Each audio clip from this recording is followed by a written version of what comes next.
The foundation of Laguna Woods Village does a lot of good work here in the village, and we want to tell you about something they're doing right now. I want to welcome Marcy Seinwald and Lourdes Asaguera. She's with Social Services here in Laguna Woods Village. Thank you both for joining us. Thank you for having us. And so, Marcy, let's start with you. There's this great program going on for folks who have some hearing challenges, right? And there's a grant from Memorial Care that's going to help take care of that. Many people in the village know the foundation as the local charity that helps people when they have a financial challenge. Mm-hmm. Last year, we were very fortunate. We were able to get a grant to help people get hearing aids. But it came in a funny way, and I just want to give you a little background. After the pandemic, there was a lot of concern about loneliness. You know, people were isolated in their homes, they didn't get out and talk to other people and socialize. And coming out of the pandemic, there was a concern that there were the effects of loneliness, that it was negative on people's lives. In doing research, we decided in the foundation, was there a way we could help? And in doing research on the subject of loneliness, we found out that one of the biggest causes of loneliness, nothing to do with the pandemic, was people couldn't hear. They could no longer engage in conversation. They were no longer participating in social activities. And loneliness itself can have a very physically negative effect on people, not just a psychological effect. What we also found out is that for people 75 and over, about half of them have some kind of hearing loss. Yet less than half of that number actually get hearing aids, which is the treatment of choice for hearing loss. Right. And we were concerned that finances, the inability to afford hearing aids, which could cost approximately $3,000, was a barrier. And so we applied to Memorial Care for a grant, working with social services. Right, and that's where Lourdes kind of comes in, right, in terms of social services. And so when someone comes to your office or they contact you and they say, hey, I'm having some challenges hearing, but I can't afford a $3,000 earpiece, or I can't afford all the stuff that kind of goes with that, where do you guys step in? So anyone that is in need of hearing aids but has concerns about the cost can reach out to our office. Our number is 949-597-4267, or they can walk in to our office as well. We're located on the first floor of the community center building towards the rear of the building.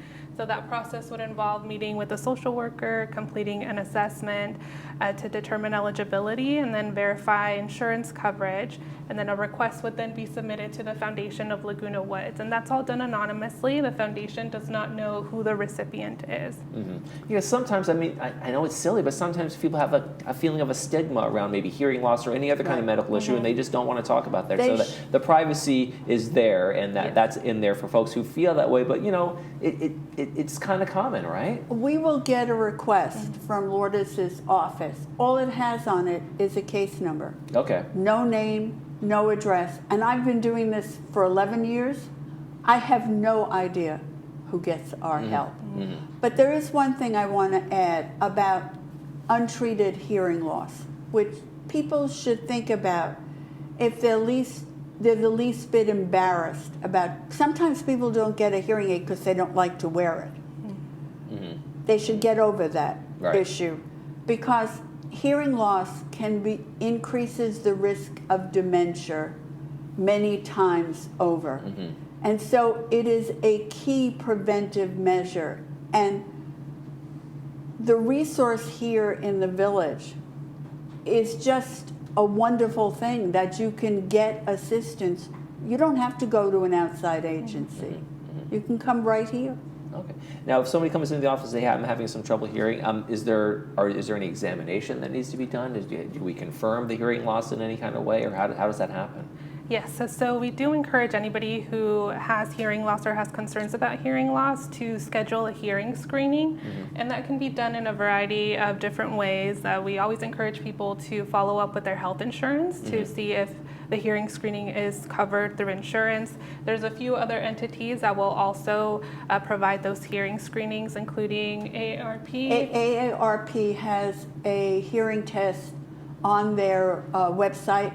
You can use it once a year if you're a member. We also have a hearing well club in the village, and they have a hearing test on their website. But anybody, I mean, that will give you the suspicion. My gut feeling is most people know when they can't hear. Right. They know, and they just that pride, that sensitivity to it, whatever it might be, is like, oh, I know it's going. I don't want to admit it. Like you don't want when you don't want to go to a doctor for something you know is kind of nagging on you. But think about that. You just said when you go to a doctor. I worry that the person who can't hear their doctor. Give them instructions. Find out what's really wrong with them. I mean, loss of hearing can permeate every part of your life. Yeah, it does impact quality of life all around, right? It impacts the social connections, relationships with friends, family, and it can cause feelings of embarrassment, depression, isolation. People might avoid certain interactions, like following up with their healthcare provider, or they may miss out on important information because they're not able to hear. Now, when someone comes into your office talking about this, it's also an opportunity for you to let them know about the other social services programs you guys have there. So when someone comes in, do you kind of do an overall assessment of what they also might need, or just kind of in general? Yes, we do.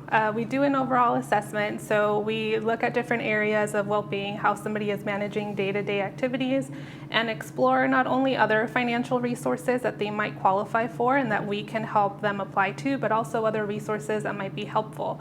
And that might be things like meal services, transportation resources, home care services, or we can assist with short, long-term care planning. We also offer short-term counseling services. Okay, so now who's eligible for this new program for the free hearing aids? Anybody who has a financial need. Okay. They must be a village resident. That's essentially the only qualification. We do ask if they have insurance. Sometimes people have a Medicare Advantage plan, and we try to use those insurance funds so that we can stretch our grant dollars to cover more people. We started the grant in November. We've had 6 people already receive hearing aids, and it's my understanding we have 3 or 4 more people in the pipeline waiting to do the processing. Oh, that's terrific. Yeah. Now, have you had the opportunity to meet the folks after they've had their hearing aids? Well, this grant particularly is pretty recent, so they're pretty recent approvals, but the foundation has assisted with hearing aids in the past before this grant, so we hear great things, great feedback. No pun intended, we hear great things. Yeah. And sometimes people are worried, the concern is contacting the insurance. That can cause some stress sometimes, so we can assist with that process, do that together to verify whether or not insurance covers either fully or partially, and submit the copay to the foundation through the grant. Right. But also, when you were asking Lourdes about additional services, in terms of financial assistance, requests for financial assistance go through social services and then they send it to us. Yesterday, I got 12 requests for financial assistance. 8 of them were for help with Edison bills. And that's something that if people are watching this broadcast, to realize that there is financial help available not just for hearing aids, but for other needs within the village. It's temporary assistance. We're not a welfare agency, but we do try to get people over the hurdle. Yeah, just a little, maybe just over the hump, kind of a transitional phase or something like that. If people want to find out more about the foundation and all the services, not just the hearing program, what can they do? Well, we have a website and we have an email address. It's called thefoundation@comline.com. Please contact us. And we have a monthly column in the Globe, which usually highlights our up-and-coming programs. Okay, well, Lourdes over at Social Services and Marcy from the Foundation, thank you guys for joining us. You're doing great work. I hope people get the opportunity to take advantage of this hearing aid program while it's out there and all the other services you guys provide. Thanks for joining us today. Thank you for having us. You're watching This Day. We'll be right back.